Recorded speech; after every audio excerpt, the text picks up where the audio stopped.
Akashvani Devikulam spice FM.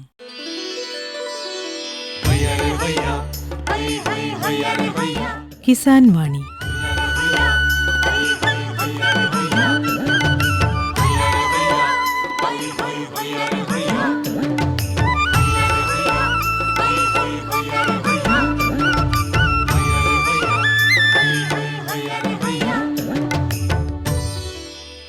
എല്ലാ ശ്രോതാക്കൾക്കും കിസാൻ വാണിയിലേക്ക് സ്വാഗതം. ഈ പരിപാടിയുടെ പ്രായോജകർ കേന്ദ്ര കൃഷി കർഷകക്ഷേമ മന്ത്രാലയം, ഭാരത സർക്കാർ.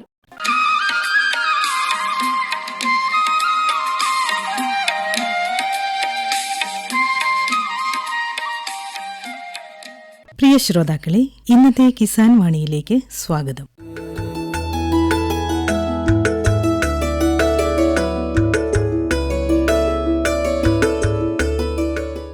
പേരുമേട് കല്ലാറിലെ മുതിർന്ന കർഷകനായ ശ്രീ കൃഷ്ണൻകുട്ടി പാപ്പാലിയിൽ തന്റെ കാർഷിക അനുഭവങ്ങൾ പങ്കുവയ്ക്കുകയാണ് ഇന്നത്തെ കിസാൻ വാണിയിൽ. കിസാൻ വാണി ടീം എന്ന് എത്തി നിൽക്കുന്നത് ഇടുക്കി ജില്ലയിലെ പേരുമേട് ഗ്രാമപഞ്ചായത്തിലെ കല്ലാർ പ്രദേശത്ത് കാർഷിക പ്രവർത്തനങ്ങൾ ഏർപ്പെട്ടിരിക്കുന്ന ശ്രീ കൃഷ്ണൻകുട്ടി എന്ന മുതിർന്ന കർഷകന്റെ സമീപത്താണ്.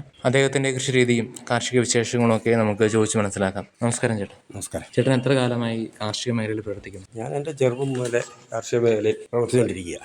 എത്ര കാലമായി കാണും? 60-65 വർഷത്തോളം. 60 വർഷമായിട്ട് കൃഷി ചെയ്ത് അനുഭവ സമ്പത്തുള്ള ആളാണ്. അതെ അതെ. ഇപ്പൊ എന്തൊക്കെ കൃഷി ചെയ്തുകൊണ്ടിരിക്കുന്നത്? ഇപ്പം ഏലമുണ്ട്, കുരുമുളക് പൊടിയുണ്ട്, കാപ്പിയുണ്ട്, തേയിലയുണ്ട്, വാഴയുണ്ട്, ചെറു പച്ചക്കറി കൃഷികളുണ്ട്. അത്യാവശ്യം എല്ലാ തരം കൃഷിയും ചെയ്യുന്നുണ്ടല്ലേ? ഉണ്ട്. ഈ ആദ്യകാലത്ത് 60 വർഷം മുമ്പ് കാർഷിക മേഖലയിലേക്ക് ഇറങ്ങുന്ന സമയത്ത് ഏതൊക്കെ കൃഷി ചെയ്തുകൊണ്ടിരുന്നത്? അന്ന് കാർഷിക മേഖലയിൽ സ്ഥലം കൈവശം ഇല്ലാഞ്ഞതുകൊണ്ട് തോട്ടത്തിലായിരുന്നു, എസ്റ്റേറ്റിലായിരുന്നു.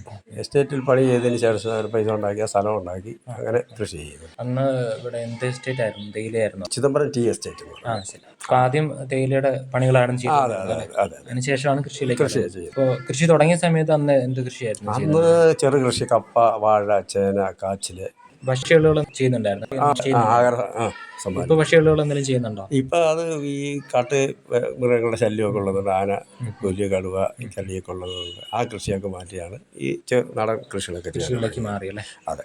ചേട്ടൻ ഇവിടെ തന്നെ ജനിച്ചു വളർന്ന ആളാണ്? അതെ. അതെ. വിദ്യാഭ്യാസമൊക്കെ SSLC വരെ അവരെ പഠിക്കും. അന്നത്തെ കാലത്ത് പഠിച്ചിട്ട് അതിനുശേഷം കൃഷിയിലേക്ക് തന്നെ അതിന് മാറാനുള്ളത് എൻ്റെ സ്ഥലത്ത് കൃഷിയൊക്കെ ആയി. പിന്നെ അത് നശിപ്പിച്ച് കളയണമല്ലോ, അതിനുവേണ്ടി അതങ്ങനെ കണ്ടിന്യൂഡായി. ഇപ്പൊ മെയിനായിട്ട് ചെയ്യുന്ന ഏലമാണോ? അതെ, ഏലം. ഈ നമ്മുടെ ഇവിടുത്തെ ഒരു കാലാവസ്ഥ ഏലത്തിന് അനുയോജ്യമാണോ? അനുയോജ്യമായിരുന്നു നേരത്തെ. ഇപ്പൊ ഇച്ചിരി കാലാവസ്ഥയൊക്കെ ചേഞ്ച് വന്നതിന്റെ പേരിൽ ചൂടൊക്കെ ഉള്ളത് കൊണ്ട് വെള്ളം നനയ്ക്കാനുള്ള സംവിധാനം കുറവാണ്. ഇപ്പൊ അതുകൊണ്ട് ഒരു ബോർവെല്ലൊക്കെ അടിച്ചിട്ടുണ്ട്. അപ്പൊ അതുകൊണ്ട് ആ വെള്ളം ഉപയോഗിച്ചൊക്കെയാണ് കുടിക്കുകയും കൃഷിക്ക് ഉപയോഗിക്കുകയും ചെയ്യുന്നത്. അതെ. ഈ കഴിഞ്ഞ വർഷത്തെ 2024 വേനൽ ഇച്ചിരി നമ്മുടെ കൃഷിനെ ബാധിച്ചിരുന്നു. കുറച്ച് ഏലമൊക്കെ ഉണങ്ങിപ്പോയി.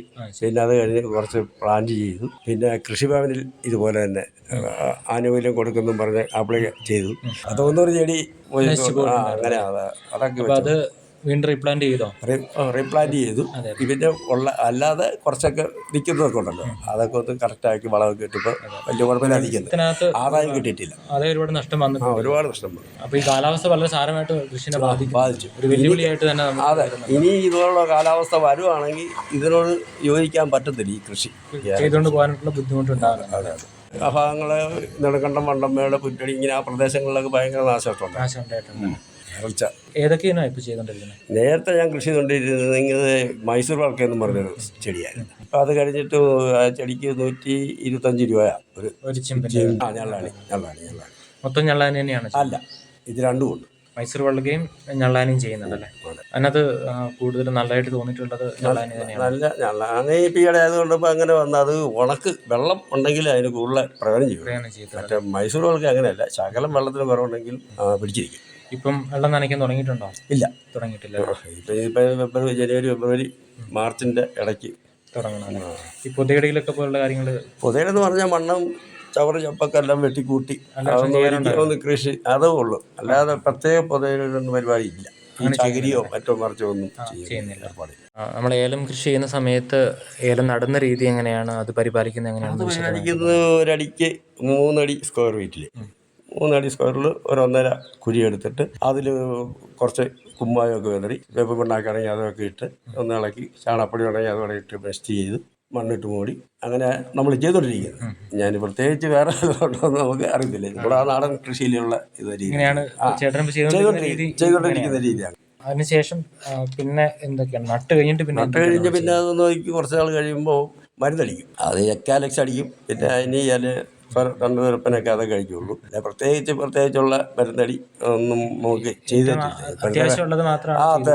ഈ പുഴുശല്യം ഇല്ലാതിരിക്കുകയാണെങ്കിൽ അത് നിന്നോളും. അപ്പോൾ ആ പുഴുശല്യം നിന്നാൽ വലിയ കുഴപ്പമില്ലാതൊക്കെ നിന്നോളും. വേറെ പിന്നത്തെ നോക്കുമ്പോൾ ശാസ്ത്രീയമായുള്ള പരിപാടിയൊക്കെ ഒന്നും നമ്മൾ നോക്കിയിട്ടില്ല. ഇത് നട്ട് കഴിഞ്ഞിട്ട് നമുക്കൊരു ആദായം എടുക്കണമെങ്കിൽ എത്ര കാലം എടുക്കും? നട്ട് കഴിഞ്ഞൊരു 3 വർഷം എങ്കിലും ഈ ചെടികൾ ഒരു 3 വർഷം നല്ല ആദായമായിട്ട് വരണമെങ്കിൽ നമുക്ക് തൊഴിലാളികളെ കിട്ടാനുണ്ടോ? തൊഴിലാളികളെ കിട്ടാൻ അപൂർവമാണ്. ഇപ്പം ബുദ്ധിമുട്ടാണ്, ഒരുപാട് ബുദ്ധിമുട്ടാന്ന് പറഞ്ഞാൽ. പിന്നെ നമ്മൾ നമ്മുടെ വീട്ടിലുള്ളവർ എടുക്കും, വേറെ 2 ആൾക്കാർ വിളിക്കും, അവരെ കൊണ്ട് അത് ചെയ്യും. ഏലക്കയുടെ ഇവിടുത്തെ വിപണിയൊക്കെ എങ്ങനെയാണ്? വിപണിയൊക്കെ പല വിപണികളാണ്. ഇവിടുന്ന് പാവനാർ മാർക്കറ്റിൽ മേടിക്കുന്നവരുണ്ട്, പെരിയാറ്റി എടുക്കുന്നവരുണ്ട്, കുമ്പളി എടുക്കുന്നുണ്ട്. ഓപ്ഷനൊന്നും അങ്ങനെ വെക്കാനായിട്ടൊന്നും പോകുന്നില്ല. അപ്പോൾ ഇവിടെ ഈ ഉണങ്ങാനായിട്ടുള്ള സ്റ്റോറൊക്കെ ഇവിടെ ഉണ്ടോ? ഉണ്ട്. ഇവിടെ തന്നെയാണ്. നമ്മളാ കവല എന്ന് പറയുന്ന ആ പ്രദേശത്ത് അവിടെ സ്റ്റോറുണ്ട്. മാർക്കറ്റിൽ സ്റ്റോറുണ്ട്. 55 എന്ന് പറഞ്ഞ സ്ഥലത്ത് സ്റ്റോറുണ്ട്. അവരൊക്കെ ആ കൃഷിയിലൊക്കെ ചെയ്യുന്നവരാ. അപ്പോൾ അവിടെ സ്റ്റോർ ഉള്ളത് കൊണ്ട് അവിടെ കൊണ്ട് കൊടുത്ത് അവിടെ കൂലി കൊടുത്താൽ ഈ അഴുകലൊക്കെ പോലുള്ള അഴുകൽ രോഗമൊക്കെ ഉണ്ട്. നേറ്റ പ്രദേശമായതുകൊണ്ട് വളരെ കുറവാണ്. എങ്കിൽ പോലും താഴ്വര പ്രദേശത്താണെങ്കിൽ വെള്ളം കുടിക്കഴിഞ്ഞാൽ ഇത് അഴുകൽ രോഗം ഉണ്ടാവും. അതിനെന്തെങ്കിലും പ്രതിവിധി ചെയ്യുന്നുണ്ടോ? അതിന് പ്രതിവിധി ചെയ്യാന്ന് പറഞ്ഞാൽ അഴുകൽ രോഗം വന്നതിന് ശേഷമേ അറിയാൻ പറ്റുള്ളൂ അത് ചുവട് പോകുന്നത്. പിന്നെ അതിനുള്ള മരുന്ന് അല്ലെങ്കിൽ ചുവട്ട് ഒഴിക്കാന്നുള്ളൂ. കുറച്ച് മുമ്പ് അറിയാൻ പറ്റുവാണെങ്കിൽ കുറച്ചുകൂടെ ശാശ്വത അറിയാൻ പറ്റുന്നില്ല. അത് പച്ച ഇല തന്നെയായിട്ടാണ് നിൽക്കുന്നെങ്കിലും ചുവട് തള്ളിപ്പോവും. അന്നേരം താഴെ വീഴുമ്പോൾ ഇങ്ങനെ മറിഞ്ഞു പോകുമ്പോഴാണ് നമ്മളിത് അറിയിക്കൊടുത്തത്. എപ്പോഴും നമ്മുടെ ശ്രദ്ധ ഉണ്ടെങ്കിൽ എല്ലാ കീടബാധനെ കുറിച്ച് അറിയണമെങ്കിൽ അതെ, എല്ലാ കൃഷിയും അങ്ങനെ തന്നെയാണല്ലോ. हर जोखिम से निकल कर फसल आए, सुरक्षित हो जाए,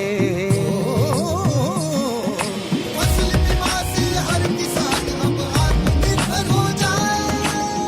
संकट के समय प्रधानमंत्री फसल बीमा योजना किसानों के लिए वरदान है। अब सूखा पड़े या बाढ़ आ जाए कोई डर नहीं, अब ओले पड़े या कीट पतंगे फसल खा जाए कोई फिक्र नहीं, क्योंकि हमने लिया है प्रधानमंत्री फसल बीमा। बुआई से फसल कटाई तक हर जोखिम का दावा, न्यूनतम प्रीमियम पर अधिकतम भुगतान का वादा। योजना से हर साल जुड़ रहे हैं 5 करोड़ से ज्यादा किसान। अब आपकी है बारी। नजदीकी कृषि कार्यालय, सहकारी समिति, बैंक शाखा, अधिकृत बीमा कंपनी या जन सेवा केंद्र में स्वेच्छा से करा सकते हैं पंजीकरण। फसल बीमा पोर्टल या फसल बीमा ऐप द्वारा भी कराया जा सकता है पंजीकरण। प्रधानमंत्री फसल बीमा योजना, आपकी फसलों का संपूर्ण सुरक्षा कवच। कृषि एवं किसान कल्याण मंत्रालय, भारत സർക്കാർ. പിന്നെ കുരുമുളക് കൃഷി ഉണ്ടല്ലേ? കുരുമുളക് ആദ്യകാലം തൊട്ട് തന്നെ ചെയ്യുന്നുണ്ടായിരുന്നു. അത് ഏതൊക്കെയാണ്? അത് സാധാരണ ഈ നമ്മുടെ കരിമുണ്ടി, പിന്നെ വെള്ളമുണ്ടി, ഇത് രണ്ടും ഉള്ളു. പിന്നെ ഇടയ്ക്കൊക്കെ ഈ ജീരകമുണ്ടി എന്ന് പറഞ്ഞൊരു സാധനമൊക്കെ ഉണ്ട്. അതിനൊക്കെ ഒരുപാട് ഒത്തുപിടിക്കുകയും വെയിറ്റ് കിട്ടത്തില്ല, മുഴുപ്പ് കിട്ടിയല്ല. ഇതേ ഉള്ളൂ. ഇപ്പം നമ്മൾ ഇത്ര 3 ഉള്ളൂ നമ്മുടെ കയ്യിൽ ചെയ്യുന്നത്. അപ്പോൾ കുരുമുളക് ഇപ്പോൾ വിളവെടുപ്പിന്റെ സമയമായിട്ടില്ലേ? ഇല്ല, ആയി വരുന്നുള്ളൂ. സാധാരണ ഈ ഉണക്കൊണ്ടൊക്കെ എല്ലാം ബാധിച്ചു പോയി. പിന്നെ അവിടെ ഇവിടെയൊക്കെ നിൽക്കുന്നത് മാത്രമേ ഉള്ളൂ. അത് കുംഭം മീനമാസത്തിലൊക്കെ വിളവ് കുറവാണ്, ഒരുപാട് കുറവാണ്. എല്ലാം ഏലം, കുരുമുളക്, കാപ്പിയൊക്കെ വളരെ കുറവാണ്. അപ്പോൾ ഈ കാലാവസ്ഥയിലുണ്ടായ മാറ്റമാണ് ഇത്രയും തീർച്ചയായിട്ടും. ഒരു കാലഘട്ടത്തിൽ വളരെ പിന്നെ നല്ല വളവും നല്ല ആദായമൊക്കെ കാലം ഉണ്ടായിരുന്നു. ഈ ക്ലൈമറ്റ് ചേഞ്ചാണ് നമുക്ക് ബാധിച്ചത്. കുരുമുളക് കൃഷി ചെയ്യുമ്പോൾ അതിൻ്റെ പരിപാലനം അത് ഇതുപോലെ തന്നെ ഒരടി കുഴി എടുക്കുക, സ്ക്വയർ ഫീറ്റ് എടുക്കുക, കാലുണ്ടെങ്കിൽ കാലെടുക്കല്, കാല് വേറെ നിപ്പുണ്ടെങ്കിൽ അതിങ്ങനെ മാന്തിക്കൊണ്ട് ഇതുപോലെ തന്നെ ചാണകപ്പൊടിയും ചവറും ഒക്കെ ഇട്ട് ഉമ്മയൊക്കെ ഇട്ട് ഈ തണ്ട് കട്ട് ചെയ്ത് വെക്കുക. അതിനും എന്തെങ്കിലും നനച്ചു കൊടുക്കുക അങ്ങനെയൊന്നുമില്ല. ആ സീസണിൽ വെച്ച് കഴിഞ്ഞാൽ പിടിച്ചു കഴിഞ്ഞാൽ കയറിക്കോളും. പിന്നെ പൊതാച്ച് അതിൻ്റെ ചവറൊക്കെ കൂട്ടിയാൽ മതി. ഇനി പ്രത്യേക ഒരു പരിപാലനം ഇല്ല ഇതിനകത്ത്. പിന്നെ കയറിപ്പോകുന്നതിനനുസരിച്ച് കെട്ടി കൊടുത്താൽ മതി, അവൻ കയറിക്കോളും. താങ്ങാനായിട്ട് സാധാരണ നേരത്തെയൊക്കെ മുരിക്കായിരുന്നു. ഇപ്പം അത് മുള്ളും ഒക്കെ ആയതുകൊണ്ട് വെട്ടി അതൊക്കെ ആകെ ചടങ്ങാം. ഒരിക്കലും കേടൊക്കെ ഉണ്ട്. കേടൊക്കെ വരുന്നു, അത് പൊടിഞ്ഞു പോകുന്നു, ചോടെ പോകുന്നു, ഇങ്ങനെയൊക്കെ വരുന്നുണ്ട്. സാധാരണ മരങ്ങളുണ്ട്, വൃക്ഷങ്ങളൊക്കെ ഉണ്ട്, വേമ്പ്, വല്ല കാട്ടുമരങ്ങൾ, അതിൻ്റെ അകത്താണ് ഇടുന്നത്. അതുകൊണ്ട് വലിയ ശല്യമില്ല. പിന്നെ അതങ്ങ് കയറി പോയി കഴിഞ്ഞപ്പോൾ എൻ്റെ ആകെ പാടാ, പറിക്കാനും പാടാ. അത്ര ഉയരത്തിലേക്ക് പോകുന്നുണ്ടല്ലേ? ഇനി ഏണിയൊക്കെ വെച്ച് ഇപ്പൊ കുരുമുളക് ഏലത്തിനിടയ്ക്കൂടാണ്. അതെ അതെ, സെപ്പറേറ്റായിട്ടല്ല അത് നിൽക്കുന്നത്. ഈ ഏലത്തിൻ്റെ അകത്തുള്ള ഷെയ്ഡ് മരത്തല്ല. ഈ ദ്രുതപാട്ടമൊക്കെ പോലുള്ള പ്രശ്നങ്ങൾ ഉണ്ടാകുന്നുണ്ടോ? ദ്രുതപാട്ടം ഉണ്ട് ഉണ്ടല്ലേ? ഈയിടെ തന്നെ ഒരു 3-4 ചെടി കായ്ച്ചതായിരുന്നു. ഒരു 3-5 ചെടി വലിയ ചെടിയാണ്, നല്ല കായൊക്കെ ഉണ്ടായിരുന്നു. അത് മണ്ടേ ചെന്ന് കഴിഞ്ഞാൽ വീട് അറിയുന്നത്. ഈ ദ്രുതപാട്ടം എന്ന് പറയുന്നത് അതിൻ്റെ മണ്ടേ ചെന്നിട്ട് അവിടെ നിന്ന് പാടി അഞ്ചോട്ട് വരുന്നത്, അതുവരെ നമുക്കറിയത്തില്ല. എന്താ ചെയ്യാൻ? ഇപ്പൊ ഏലത്തിനും തണല് കൂടുതലായിട്ട് വേണം അല്ലേ? വേണം. പിന്നെ ഒത്തിരി കൂടി പോകാനും പാടില്ല, കുറയാനും പാടില്ല. മീഡിയത്തില് വെയിൽ വേണം. അതിനുവേണ്ടി തണലായിട്ട് എന്തൊക്കെ മരങ്ങളാണ്? അതിൻ്റെ തണലായിട്ട് ഈ വേമ്പുണ്ട്, പിന്നെ കാട്ടുമരങ്ങൾ. നമ്മുടെ പറമ്പിലൊക്കെ കാട്ടുമരങ്ങളൊക്കെ ഉണ്ട്. 90% നിൽക്കുന്ന പറമ്പിനകത്ത് നിൽക്കുന്ന വേമ്പ. അത് നല്ല ഗുണം ചെയ്യുന്നതും കൂടിയാണ് ഈ ഇതിൻ്റെ ഇലയും ഒക്കെ. ഇതിന്റെ ഒരു ഷെയ്ഡിന്റെ ക്രമീകരണം നടത്തുന്ന ഏത് സമയത്താണ് സാധാരണ? അതിപ്പം നമ്മൾ മഴ സീസൺ വരുമ്പോൾ അവനെ കോതി വെട്ടി വിടും. അപ്പോൾ അത് കഴിഞ്ഞിട്ട് അവൻ തളുക്കും. തളുത്ത് കഴിഞ്ഞപ്പോൾ ഇപ്പം അത് ആ തളുപ്പിലാണ് നിൽക്കുന്നത്. ഇനി സീസൺ വരുമ്പോൾ വലിയ ഇതായിട്ട് മഴയൊക്കെ വന്നു കഴിഞ്ഞാൽ പോകുന്ന സമയത്ത് മഴയൊക്കെ മാറി കഴിയുമ്പോൾ അവനെ കോതി. അപ്പം അതിന് മരത്തെ കയറാനുള്ള തൊഴിലാളികളൊക്കെ മരത്തെ കയറാനുള്ള ആൾക്കാരില്ലെങ്കിൽ ഏടി വെച്ച് കിട്ടുന്ന ഇതിൽ വെച്ച് മുറിച്ച് കളയും. ആളെ കിട്ടുന്നില്ലെങ്കിൽ അങ്ങനെ ചെയ്യാം. അല്ലെങ്കിൽ അതൊക്കെ കിട്ടാൻ പാടാണ്, മരം കയറി ആരെ കിട്ടും. പിന്നെ നമ്മളിങ്ങനെ ഒരു ജനിച്ചു പോയല്ലോ ഈ മഴയൊക്കെ അങ്ങ് പോവുക. അതുപോലെ ഈ പിന്നെ കാപ്പി കൃഷിയുണ്ട്. കാപ്പി എനിക്ക് സാക്രമൻ എന്ന് പറഞ്ഞ ഈ പൊക്കം കുറഞ്ഞ്, അത് അറബി കാപ്പി എന്നും പറയും. അതിന് നല്ല ക്രോപ്പാണ്. പിന്നെ നാടൻ റോബസ്റ്റായി ഇത് രണ്ടുമേ ഉള്ളൂ. അതും ഈ ആദ്യം ചെയ്യാൻ തുടങ്ങിയ സമയം പോലെ ചെയ്യുന്നുണ്ടായിരുന്നു. അത് ആദ്യം ചെയ്തൊക്കെ നമ്മുടെ താമസിച്ചിരുന്നത് തറവാട്ടിലായിരുന്നു. പിന്നെ നമ്മൾ സ്വന്തമായിട്ട് സ്ഥലം മേടിച്ചപ്പോൾ അതൊക്കെ മാറ്റി. പിന്നെ പക്ഷെ അത് ഇങ്ങനെ നമ്മുടെ ഈ കിഴക്കനേരെ കാണത്തില്ലേ, ഇങ്ങനെ നിരപ്പിന് പോകുന്നത്, അങ്ങനെയുള്ള കാപ്പിയല്ല, പഴയ നാടൻ കാപ്പി. അത് മേലോട് വളർന്നു കിട്ടുള്ളൂ. അതിങ്ങനെ കമ്പൊക്കെ വളച്ചൊക്കെ പറ്റുള്ളൂ. ആദ്യ കാലഘട്ടങ്ങളിൽ നമ്മുടെ ഇടുക്കി ജില്ലയിൽ അല്ലെ ഹൈറേഞ്ച് പ്രദേശത്തൊക്കെ കാപ്പി കൃഷി കൂടുതലായിട്ടുണ്ടായിരുന്നല്ലേ? ഉണ്ടായിരുന്നു. ഏലം വന്നതിന് ശേഷം കാപ്പി കൃഷി കുറഞ്ഞു പോകുന്നുണ്ടല്ലേ ചേട്ടൻ? പക്ഷെ അപ്പോഴും ആ കൃഷി നമുക്ക് വേണമല്ലോ. എല്ലാ കൃഷികളും നമ്മൾ നശിപ്പിച്ച് കളയാൻ പാടില്ല. നമുക്ക് 10 രൂപ ഇപ്പൊ ഈ സീസൺ ആകുമ്പോൾ ഒരു 10, 20, 30 കിലോ കിട്ടിയാൽ ഇപ്പോഴത്തെ നല്ല വിലയാണ്. 245 രൂപ ഉണ്ട് റോബസ്റ്റയ്ക്ക്. റെക്കോർഡ് വില പോലെയാണ്. ഇല്ലാത്തതുകൊണ്ടാണ് 90, 60, 45 രൂപയ്ക്ക് ഈ വില കുറഞ്ഞിരുന്നത് കൊണ്ടായിരിക്കും ഒത്തിരി പേര് നിർത്തി പോയതിന്റെ ഒരു കാരണം അല്ലെ? വില കുറഞ്ഞുകൊണ്ട് തന്നെയല്ല അവരും അത് ചെയ്തിട്ട് ഈ ഏലം. അപ്പൊ അന്നേരം ഏലത്തിന് എന്നാലും 60, 70, 80, 90, 700, 800 ഒക്കെ ഒരു വിലയുണ്ട്. അപ്പൊ അത്രയും ഈ വളങ്ങളുടെ അപാകത കുറവായിരുന്നു. ഇപ്പൊ വളം ഇട്ടെങ്കിലും ഉണ്ടാകും. എന്നാൽ ഈ പ്രകൃതിക്കുള്ള വളമുണ്ട്. അപ്പൊ കൂടുതൽ വളം നമുക്ക് ചെയ്യേണ്ട കാര്യം വരുന്നില്ല. ഇപ്പൊ വളം ഇട്ടെങ്കിൽ കിട്ടത്തുള്ളൂ.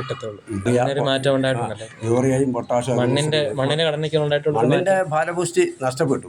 അപ്പൊ അതുകൊണ്ട് ഇപ്പൊ വളം ഇട്ടെങ്കിലേ കിട്ടുള്ളൂ. പച്ചക്കറിക്കും അല്ല ഇതൊക്കെ തന്നെ പുഷ്ടിയൊക്കെ വളരെ കുറവാണ്. ഈ സീസണിന്റെ അനുസരിച്ച് വെള്ളം ഒഴിച്ചാലും അതൊരു ബെനിഫിറ്റ് ആയിട്ട് വരുന്നില്ല. എന്തൊക്കെ പച്ചക്കറി ചെയ്യുന്നുണ്ട്? ബീൻസ്, തക്കാളി, പിന്നെ ഉരുളക്കിഴങ്ങ്, കാബേജ്, അത് പുറത്ത് കൊടുക്കുന്നുണ്ടോ? നമ്മുടെ ഇല്ല, അത് നമുക്ക് പുറത്ത് കൊടുക്കാനുള്ള ഇല്ല. നമ്മുടെ ആവശ്യത്തിന് വേണ്ടി പുറത്ത് കൊടുക്കുന്ന ഏർപ്പാട്. പച്ചക്കറി കേസൊന്നും പുറത്ത് കൊടുക്കുന്നില്ല. പിന്നെ വാഴ കൃഷി ചെയ്യുന്നുണ്ട്. വാഴയുണ്ട്. അത് വല്ലപ്പോഴൊക്കെ കൊല കൂടുതലുണ്ടെങ്കിൽ ഇവിടെ കൊണ്ട് കൊടുക്കും. ഈ പിള്ളേർക്ക് പഠിപ്പിച്ച്. ഏതൊക്കെ വാഴ ചെയ്യുന്നുണ്ട്? അത് ഏത്തവാഴ കൃഷി ചെയ്ത് കഴിഞ്ഞാൽ ഈ പന്നി ശല്യം ഭയങ്കര കാട്ടുപന്നി. അപ്പോൾ അത് വെച്ച് നമ്മൾ പറയാൻ കൊലയ്ക്കാറാകുമ്പോഴൊക്കെ ആയിരിക്കും പോകുന്നത്, ചോട് മാറ്റി പോകുന്നത്. അപ്പോൾ അതുകൊണ്ട് ഈ സാധാരണ പാളം തോളം വാഴ ഞാലിപ്പോലെ നിലവിലുള്ളത് അതേ ഉള്ളൂ. പിന്നെ ഒരു ചാരപ്പോന്നും പറഞ്ഞൊരു സൈസ് വാഴ. ഇനി 3 വർഷം വാഴകളൊക്കെ. അപ്പോൾ ഇത് ഇങ്ങനെയുള്ള ചെയ്യുമ്പം പന്നിയുടെ ആക്രമണം കുറവുണ്ട്. ഏത്തവാഴ ഒരു പ്രത്യേക സിമ്പതിയാണ്. അതിനാൽ ഈ കറ, അതിന്റെ ചോട് കറയില്ലേ, അതിന് കറ കുറവാണ് ഏത്തവാഴയ്ക്ക്. അപ്പൊ ഇതിന് നല്ല കറയാണ്. അതുകൊണ്ട് അവൻ തിന്നിയല്ല. വ്യത്യാസമുണ്ട്. ഏത്തവാഴ നട്ടാൽ ഇവൻ പൊക്കിയിരിക്കും. കിളുത്ത് വരുന്നതിന് മുമ്പേ പൊക്കിയിരിക്കും. അതാണ് മൃഗങ്ങളെ. ഏത്തവാഴ ഇപ്പൊ പൂർണ്ണമായിട്ട് ഉപേക്ഷിച്ചിട്ട് ഇതിലേക്ക് ഇല്ല. 2-3 വർഷം വരെ ഞാൻ ഏത്തവാഴ ഈ കാലഘട്ടത്തിൽ നിന്ന് വേണ്ടെന്ന് വെച്ചതാണ്. കൃഷിഭവന് തന്നാലും ഞാൻ മേടിക്കല്ല. കാരണം ഇതാ സംഭവം. പിന്നെ നമ്മൾ കൊണ്ടുവന്ന് കഷ്ടപ്പെടാന്നുള്ള പ്രയോജനം. നമുക്ക് പ്രയോജനം, കഷ്ടപ്പെട്ട പ്രയോജനം വേണം. മണ്ണ് പരിശോധന അങ്ങനെയുള്ള കാര്യങ്ങൾ. മണ്ണ് പരിശോധന കൃഷിഭവനിൽ നിന്നൊക്കെ ഉണ്ടായിരുന്നു. ചെയ്യുന്നുണ്ടല്ലേ? നമുക്ക് എന്തൊക്കെയാണ് ആവശ്യം? നൈട്രജന് അതിൻ്റെ ഇല്ലെന്നും പറഞ്ഞ് നൈട്രജൻ ഈ വേപ്പൻ മണ്ണാക്കുന്നത് വരിക. പരസ്യം വെച്ചിട്ട് ഈ വേപ്പുണ്ടാക്കും. പിന്നെ ഈ ട്രൈമ ഈ അതിനിട്ട് ബസ് ചെയ്യുന്ന ചില പൊടികളൊക്കെ തരുമായിരുന്നു. വീട്ടിലാരൊക്കെയുണ്ട്? വീട്ടിൽ എൻ്റെ ഭാര്യ, എൻ്റെ മക്കൾ, 2 ആൺപിള്ളേരും എൻ്റെ ഭാര്യയും. ഒരു കാർഷിക മേഖലയിൽ തന്നെയാണോ? ഇല്ല, അവർക്ക് അതിന് നേരമില്ല. അവർ അവൻ മൂത്തവനാണെങ്കിൽ മേസിൽ പണിക്ക് പോകും. ഇളവന് ഈ വേറെ റിയൽ എസ്റ്റേറ്റിൻ്റെ ഒക്കെ ഏർപ്പാടും. അവൻ്റെ ഭാര്യയ്ക്ക് ജോലിയുണ്ട്.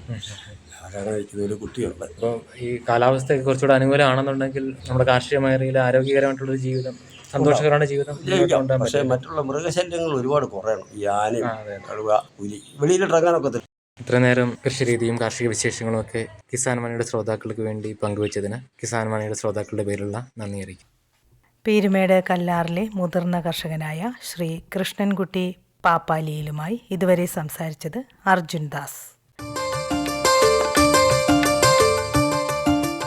പ്രധാൻമന്ത്രി കിസാൻ സമ്മാൻ നിധി ഈ പദ്ധതിയിൻ കീഴിൽ 2 ഹെക്ടർ വരെ കൈവശ ഭൂമിയുള്ള കർഷക കുടുംബത്തിന് 6000 രൂപ പ്രതിവർഷം നൽകുന്നതായിരിക്കും. അർഹരായ കർഷകർക്ക് 2000 രൂപ വീതം 3 തവണകളായി നേരിട്ട് അവരുടെ അക്കൗണ്ടിൽ നിക്ഷേപിക്കുന്നതായിരിക്കും. ഈ ചെറുകിട നാമമാത്ര കർഷക കുടുംബങ്ങളെ സംസ്ഥാന സർക്കാർ തെരഞ്ഞെടുത്തുകൊണ്ടിരിക്കുകയാണ്. ഈ പദ്ധതിയുടെ മുഴുവൻ ചെലവും ഭാരത സർക്കാരാണ് വഹിക്കുന്നത്. പ്രധാനമന്ത്രി കിസാൻ സമ്മാൻ നിധി കർഷകരുടെ കൃഷിപരമായ പുതിയ അഭിമാനം. കൃഷി കർഷക ക്ഷേമ മന്ത്രാലയം, ഭാരത സർക്കാരിൽ നിന്ന് ജനതാൽപര്യാർത്ഥം.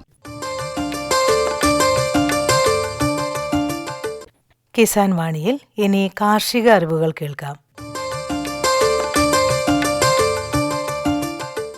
മൂല്യവർദ്ധനം പഴങ്ങളിൽ ഒരു ലഘുപ്രഭാഷണം ഇനി കേൾക്കാം. പോഷകസമ്പന്നമായ പഴങ്ങൾ മലയാളിയുടെ സമീകൃത ആഹാരത്തിലെ ഒഴിവാക്കാനാവാത്ത അനിവാര്യ ഘടകമാണ്. മെച്ചപ്പെട്ട ആരോഗ്യം നിലനിർത്തുന്നതിന് പഴങ്ങളുടെ ഉപഭോഗം മികച്ച പങ്ക് വഹിക്കുന്നതിനാൽ അവയുടെ ആവശ്യകതയും വർദ്ധിച്ചു വരുന്നു. അർബുദം, ഹൃദയ സംബന്ധമായ അസുഖങ്ങൾ, പ്രമേഹം എന്നിവ ഉൾപ്പെടെയുള്ള രോഗങ്ങളുടെ അപകട സാധ്യത കുറയ്ക്കുന്നതിന് പഴങ്ങളിൽ അടങ്ങിയിട്ടുള്ള സജീവ ഘടകങ്ങളായ പോളിഫിനോളിക്സ്, കരോട്ടിനോയിഡുകൾ, മറ്റു വിറ്റാമിനുകൾ, ധാതുക്കൾ എന്നിവ പ്രധാന പങ്ക് വഹിക്കുന്നതായി തെളിയിക്കപ്പെട്ടിട്ടുണ്ട്. ഇക്കാരണങ്ങളാൽ തന്നെ പഴങ്ങളുടെ ഉൽപ്പാദനവും ഉപഭോഗവും വർദ്ധിച്ചു വരുന്നു. ആഗോളതലത്തിൽ പഴങ്ങളുടെ ഉൽപ്പാദനം വർദ്ധിപ്പിക്കുന്നുണ്ടെങ്കിലും വിളവെടുപ്പിനു ശേഷമുള്ള മെച്ചപ്പെട്ട പരിപാലനത്തിന്റെ അഭാവം മൂലം ഉൽപ്പാദിപ്പിക്കുന്ന ഫലങ്ങളുടെ ഗണ്യമായ അളവ് നഷ്ടപ്പെടുകയോ പാഴാകുകയോ ചെയ്യുന്നു. അതിനാൽ വിളവെടുപ്പ് അനന്തരം നഷ്ടം കുറയ്ക്കുന്നതിനും ഫലങ്ങളുടെ ഉപഭോഗം പ്രോത്സാഹിപ്പിക്കുന്നതിനുമുള്ള വിവിധ മാർഗങ്ങളിലൊന്നാണ് പഴങ്ങൾ മൂല്യവർദ്ധിത ഉൽപ്പന്നങ്ങളാക്കി മാറ്റുക എന്നത്. ഫലങ്ങൾ അവയുടെ യഥാർത്ഥ അവസ്ഥയിൽ നിന്ന് വിവിധ സംസ്കരണ മാർഗങ്ങളിലൂടെ ഉയർന്ന നിലവാരമുള്ള അവസ്ഥയിലേക്ക് മാറ്റുന്നതിലൂടെ അന്തിമ ഉൽപ്പന്നത്തിന്റെ ഗുണമേന്മ മെച്ചപ്പെടുത്തുന്നതാണ് മൂല്യവർദ്ധനവ്. ഇതിലൂടെ അന്തിമ ഉൽപ്പന്നത്തിന്റെ ഗുണനിലവാരം വർദ്ധിപ്പിക്കുന്നതിനോടൊപ്പം തന്നെ ഉയർന്ന വിലയും ലാഭവും ലഭിക്കുന്നതിനും സഹായിക്കുന്നു. വർദ്ധിച്ചുവരുന്ന ജനസംഖ്യയുടെ പോഷകാഹാര ലഭ്യതയും സുരക്ഷയും നിറവേറ്റുന്നതിന് പഴസംസ്കരണ മേഖല മികച്ച പങ്കുവഹിക്കുന്നു. ലോകമെമ്പാടുമുള്ള ജനസംഖ്യയിലെ വർധനവ്, മാറിവരുന്ന ജീവിതശൈലി, ആരോഗ്യം, പോഷകാഹാരം എന്നിവയെക്കുറിച്ചുള്ള ഉത്കണ്ഠ, സംസ്കരിച്ച അഥവാ മൂല്യവർദ്ധിത ഫല ഉൽപ്പന്നങ്ങളുടെ ഉപയോഗത്തിനും അവയുടെ വർദ്ധിച്ചുവരുന്ന ആവശ്യകതയ്ക്കും കാരണമാകുന്നു.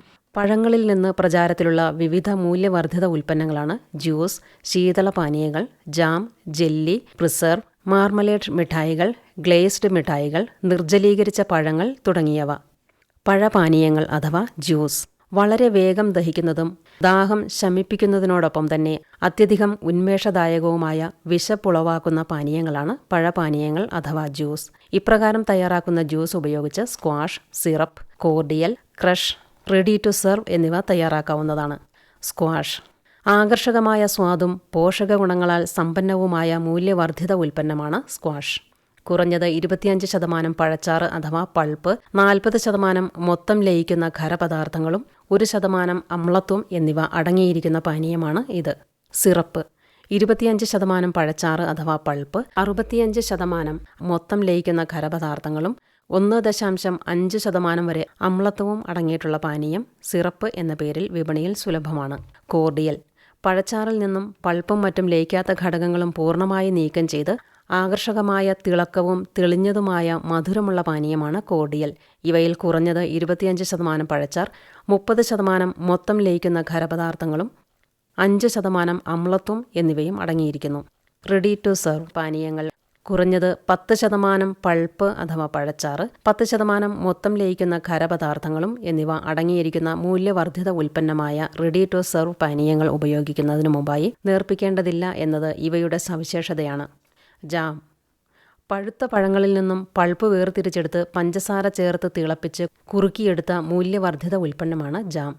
ഏതെങ്കിലും പ്രത്യേക പഴത്തിൻ്റെ പൾപ്പ് മാത്രമായും മറ്റു പഴങ്ങളുടെ പൾപ്പ് ഉൾപ്പെടുത്തിയും ജാം തയ്യാറാക്കാവുന്നതാണ്. മിശ്രിതം 65-68 ഡിഗ്രി ബ്രിക്സ് എത്തുന്നതുവരെ പാകം ചെയ്യേണ്ടതാണ്. ഇപ്രകാരം തയ്യാറാക്കിയെടുക്കുന്ന ജാമിൽ 45% കുറയാതെ പഴവും 65% കുറയാതെ മൊത്തം ലയിക്കുന്ന ഖരവസ്തുക്കളും അടങ്ങിയിരിക്കുന്നു. ആകർഷകമായ കുപ്പികളിൽ വിവിധ പഴങ്ങളുടെ ജാം പാക്ക് ചെയ്ത് വിപണനം നടന്നുവരുന്നു. ജെല്ലി. ജാമിന് സമാനമായ രീതിയിൽ തയ്യാറാക്കുന്ന ജെല്ലി പേരയ്ക്ക, ചക്ക എന്നിവ പോലെ പെക്റ്റിൻ ധാരാളമായി അടങ്ങിയിട്ടുള്ള പഴങ്ങളിൽ നിന്നും നിർമ്മിച്ചെടുക്കുന്ന ഒരു മൂല്യവർദ്ധിത ഉൽപ്പന്നമാണ്. പഴങ്ങളുടെ പൾപ്പിൽ നിന്ന് പെക്റ്റിൻ അടങ്ങിയ സത്ത് അഥവാ ലായനി പഞ്ചസാര ചേർത്ത് തിളപ്പിച്ച് തയ്യാറാക്കിയെടുക്കുന്ന അർദ്ധഖര ഉൽപ്പന്നമാണ് ജെല്ലി. പഴത്തിൻ്റെ യഥാർത്ഥ സ്വാദും ആകർഷകമായ നിറവുമുള്ള ജെല്ലി സുതാര്യവും 65% മൊത്തം ലയിക്കുന്ന ഖരപദാർത്ഥങ്ങളും 45% പഴച്ചാറും ഉണ്ടായിരിക്കുന്നതാവണം. പ്രിസർവ്. പഴങ്ങൾ പഞ്ചസാര ലായനിയിൽ ദീർഘകാലം സൂക്ഷിച്ചു വയ്ക്കുന്ന സംസ്കരണ രീതിയാണ് പ്രിസർവ്. പഴങ്ങളുടെ തൊലിയും മറ്റും നീക്കം ചെയ്ത ശേഷം പഞ്ചസാര ലായനി ചേർത്ത് പ്രിസർവ് തയ്യാറാക്കാവുന്നതാണ്. പ്രിസർവിൻ്റെ സാന്ദ്രത വിപണിയുടെ ആവശ്യാനുസരണം ക്രമീകരിക്കാവുന്നതാണ്. വിവിധ രീതിയിലുള്ള സാലഡുകളും സാൻഡ്വിച്ചുകളും ഉപയോഗിക്കുവാൻ പഴങ്ങളിൽ നിന്ന് തയ്യാറാക്കിയെടുക്കുന്ന മൂല്യവർദ്ധിത ഉൽപ്പന്നമായ പ്രിസർവ് തിരഞ്ഞെടുക്കാവുന്നതാണ്. മാർമലേഡ്. ഓറഞ്ച്, നാരങ്ങ തുടങ്ങിയ സിട്രസ് പഴങ്ങളിൽ നിന്ന് തയ്യാറാക്കിയെടുക്കുന്ന മൂല്യവർദ്ധിത ഉൽപ്പന്നമാണ് മാർമലേഡ്. ഇവയിൽ ഓറഞ്ച് അഥവാ നാരങ്ങയുടെ തൊലി മുറിച്ച് ചെറിയ ഷ്രെഡ്സായി ചേർക്കുന്നു. ഇത് മാർമലേഡിൻ്റെ സവിശേഷതയാണ്. പഴത്തിൻ്റെ പെക്റ്റിൻ സത്തിൽ നിന്ന് മാത്രമായി തയ്യാറാക്കുന്ന മാർമലേഡിനെ ജെല്ലി മാർമലേഡെന്നും പഴത്തിൻ്റെ പൾപ്പ് മുഴുവനായും ചേർത്ത് തയ്യാറാക്കുന്ന മാർമലേഡിനെ ജാം മാർമലേഡെന്നും അറിയപ്പെടുന്നു. മാർമലേഡ് എന്നാൽ ഓറഞ്ച് ജാം എന്ന് എളുപ്പത്തിൽ പറയാം. സാധാരണയായി 1:1 അനുപാതത്തിൽ പഴത്തിൻ്റെ തൂക്കമനുസരിച്ച് പഞ്ചസാര ചേർത്ത് കുറുക്കിയെടുത്താണ് മാർമലേഡ് തയ്യാറാക്കുന്നത്. ഇത്തരത്തിൽ പൾപ്പ് പഞ്ചസാര മിശ്രിതം 65% മൊത്തം ലയിക്കുന്ന ഖരവസ്തുക്കൾ ആകുന്നതുവരെ പാകം ചെയ്യുന്നു. പാകമായ മാർമലേഡ് ആകർഷകമായ കുപ്പികളിൽ നിറച്ച് വിപണനം നടത്തുന്നുണ്ട്. മിഠായികൾ. പഴങ്ങളിൽ നിന്നും തയ്യാറാക്കുന്ന മൂല്യവർദ്ധിത ഉൽപ്പന്നമായ പ്രിസർവിനോട് സമാനമായ രീതിയിൽ തയ്യാറാക്കിയെടുക്കുന്ന മൂല്യവർദ്ധിത ഉൽപ്പന്നമാണ് മിഠായി. ഉയർന്ന സാന്ദ്രതയിൽ തയ്യാറാക്കുന്ന പഞ്ചസാര ലായനി ചേർത്ത് പഴങ്ങൾ സന്നിവേശിപ്പിച്ചിരിക്കുന്നു എന്നതാണ് ഇവയുടെ സവിശേഷത. ഇതിനായി പഞ്ചസാര ലായനിയിൽ 70 ഡിഗ്രി ബ്രിക്സ് എത്തുന്നതുവരെ പഴക്കഷ്ണങ്ങൾ മുറിച്ചുവെച്ച ശേഷം ചെറുതായി ഉണക്കിയെടുത്ത് തയ്യാറാക്കുന്ന ഉൽപ്പന്നമാണ് മിഠായി. തിളക്കമുള്ള രൂപം ലഭിക്കുന്നതിനും മിഠായിക്ക് പുറമെ പഞ്ചസാര സുതാര്യമായി പൂശുന്നതിലൂടെ തയ്യാറാക്കുന്ന മൂല്യവർദ്ധിത ഉൽപ്പന്നമാണ് ഗ്ലേസ്ഡ് പഴങ്ങൾ അഥവാ തിളക്കമുള്ള പഴങ്ങൾ. തൊലിയും മറ്റു ഭക്ഷ്യയോഗ്യമല്ലാത്ത ഭാഗങ്ങളും നീക്കം ചെയ്ത ശേഷം പഴങ്ങൾ ചെറിയ കഷണങ്ങളാക്കി പഞ്ചസാര ലായനിയിൽ നിശ്ചിത സമയം മുക്കിവെച്ച ശേഷം ഉണക്കി നേർത്ത രീതിയിൽ പഞ്ചസാര ലായനിയിൽ പൊതിഞ്ഞെടുക്കുന്നതിനെ ക്രിസ്റ്റലൈസ്ഡ് പഴങ്ങൾ എന്ന് പറയും. ഇവയെല്ലാം തന്നെ വിപണിയിൽ വമ്പിച്ച ഉപഭോക്തൃ സ്വീകാര്യതയുള്ള മൂല്യവർദ്ധിത ഉൽപ്പന്നങ്ങളാണ്. നിർജ്ജലീകരിച്ച പഴങ്ങൾ. പഴങ്ങളിൽ നിന്ന് ജലാംശം നീക്കം ചെയ്ത് ഉണക്കിയെടുക്കുന്ന മൂല്യവർദ്ധിത ഉൽപ്പന്നമാണ് നിർജ്ജലീകരിച്ച പഴങ്ങൾ. ജലാംശം കുറയ്ക്കുന്നതിനായി കൃത്രിമമായി ഡ്രയറുകൾ ഉപയോഗിക്കാവുന്നതാണ്. ഫ്രീസ് ഡ്രൈഡ് പഴങ്ങൾ. പഴങ്ങളിൽ നിന്നും വളരെ കുറഞ്ഞ താപനിലയിൽ ജലാംശം നീക്കം ചെയ്യുന്നത് വഴി തയ്യാറാക്കുന്ന മറ്റൊരു മൂല്യവർദ്ധിത ഉൽപ്പന്നമാണ് ഫ്രീസ് ഡ്രൈഡ് പഴങ്ങൾ. വളരെ താഴ്ന്ന താപനിലയിൽ ഫ്രീസ് ഡ്രയറുകളിൽ ഉണക്കിയെടുക്കുന്നതിനാൽ പഴങ്ങളുടെ നിറം, ഘടന, രുചി, പോഷക ഗുണങ്ങൾ എന്നിവ ഒട്ടും നഷ്ടപ്പെടാതെ സംരക്ഷിക്കപ്പെടുന്നു. മെച്ചപ്പെട്ട ഗുണനിലവാരമുള്ളതിനാൽ ഫ്രീസ് ഡ്രൈഡ് ഉൽപ്പന്നങ്ങൾക്ക് വിപണിയിൽ വൻ സാധ്യതകളാണുള്ളത്. അച്ചാർ. വിവിധ പഴങ്ങളെ സാധാരണ ഉപ്പ് അല്ലെങ്കിൽ വിനാഗിരി ഉപയോഗിച്ച് ദീർഘകാലം സൂക്ഷിക്കുന്നത് അച്ചാർ എന്നറിയപ്പെടുന്നു. സുഗന്ധവ്യഞ്ജനങ്ങൾ, മസാലകൾ എന്നിവ പഴക്കഷണങ്ങളുമായി ചേർത്ത് തയ്യാറാക്കുന്ന മൂല്യവർദ്ധിത ഉൽപ്പന്നമാണ് അച്ചാറുകൾ. ഭക്ഷണത്തിൻ്റെ രുചി വർദ്ധിപ്പിക്കുകയും വിശപ്പുളവാക്കുകയും ചെയ്യുന്നതിനു പുറമെ ദഹനരസത്തിൻ്റെ ഉൽപ്പാദനം ഉത്തേജിപ്പിക്കുകയും ദഹനത്തെ സഹായിക്കുകയും ചെയ്യുന്നു. ഇപ്പോൾ അനുയോജ്യമായ പാക്കിങ്ങിൽ മെച്ചപ്പെട്ട സൂക്ഷിപ്പ് കാലത്തോടെ ഇവ ഉപഭോക്താക്കൾക്ക് ലഭ്യമാണ്. വീഞ്ഞ്. പഴക്കഷ്ണങ്ങൾ പഞ്ചസാരയും ഈസ്റ്റും ഉപയോഗിച്ച് ആൽക്കഹോളിക് പുളിപ്പിക്കൽ എന്ന പ്രക്രിയയ്ക്ക് വിധേയമാക്കുന്നതിലൂടെ തയ്യാറാക്കിയെടുക്കുന്ന മൂല്യവർദ്ധിത ഉൽപ്പന്നമാണ് വീഞ്ഞ്. മുന്തിരി, ആപ്പിൾ, പൈനാപ്പിൾ എന്നിങ്ങനെ നിരവധി പഴങ്ങളിൽ നിന്ന് തയ്യാറാക്കുന്ന വീഞ്ഞിന് വിപണിയിൽ ആവശ്യക്കാരേറെയാണ്. ഫ്രൂട്ട് റോളുകൾ, ചട്നികൾ എന്നിങ്ങനെ മറ്റനവധി മൂല്യവർദ്ധിത ഉൽപ്പന്നങ്ങൾ വിവിധ സംസ്കരണ രീതി അവലംബിച്ച് തയ്യാറാക്കാവുന്നതാണ്. പഴങ്ങളിൽ നിന്നും തയ്യാറാക്കുന്ന പ്രിസർവ്, ഓസ്മോ ഡീഹൈഡ്രേറ്റഡ് പഴങ്ങൾ എന്നിവയ്ക്കെല്ലാം തന്നെ അന്താരാഷ്ട്ര വിപണിയിൽ ആവശ്യകത ഏറെയാണ്. നൂതനമായ സംസ്കരണ മാർഗങ്ങളിലൂടെ പഴങ്ങളിൽ നിന്ന് തയ്യാറാക്കുന്ന മൂല്യവർദ്ധിത ഉൽപ്പന്നങ്ങളുടെ അനന്ത സാധ്യതകൾ വിപുലമാക്കുന്നതിലൂടെ അവയുടെ രുചി വൈവിധ്യം നമുക്കും ആസ്വദിക്കാം. കാർഷിക അറിവുകൾ, കൃഷ്ണൻകുട്ടി പാപ്പാലിയിലുമായുള്ള അഭിമുഖം എന്നിവയാണ് കിസാൻ വാണിയിൽ ശ്രോതാക്കൾ ഇതുവരെ കേട്ടത്.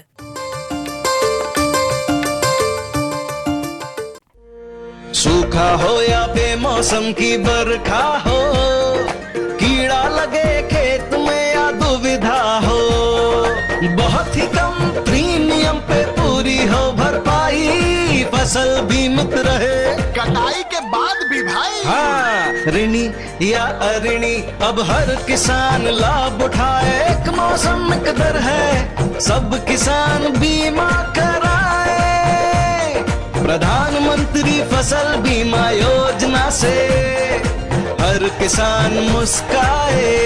कृषि और किसान कल्याण मंत्रालय द्वारा किसान हित में जारी.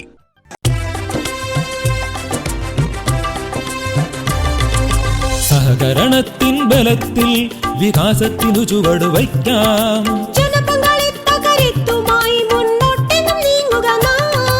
ജനകോടിയിൽ ഈ വിപ്ലവം ഉണർത്തിയല്ലോ വിശ്വാസം. നാം ഒത്തുചേർന്ന വികാസത്തിനെ പതാക പറത്തിടാം. സഹകരണം നമ്മുടെ വികാസത്തിൻ പ്രതീകം.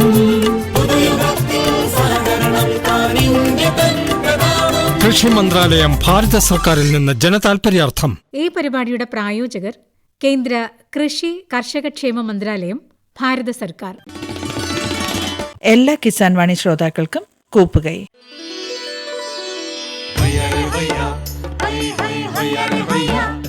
കിസാൻ വാണി സമാപിക്കുന്നു.